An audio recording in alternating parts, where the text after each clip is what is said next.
لا زالت التبرعات مستمرة. في بداية تبرعات مساهمات لإخواننا وضحايا المناطق المتضررة من الزلزال.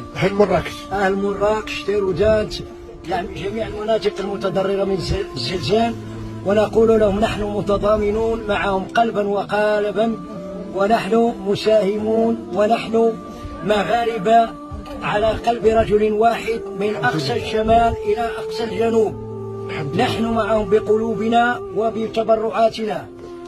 ثانيا نطلب من جميع الإخوة المغاربة أن يساهموا في هذه الحملة التبرعية من أجل هذه المناطق التي أصابها هذا المصاب بالجلل. الحمد لله. كما أطلب من وزارة الصحة بأن تضع سيارة بنك الدم في جميع المناطق وفي جميع جماعات المناطق الترابية للتبرع بالدم، لأن أضعف المساهمة هي التبرع بالدم.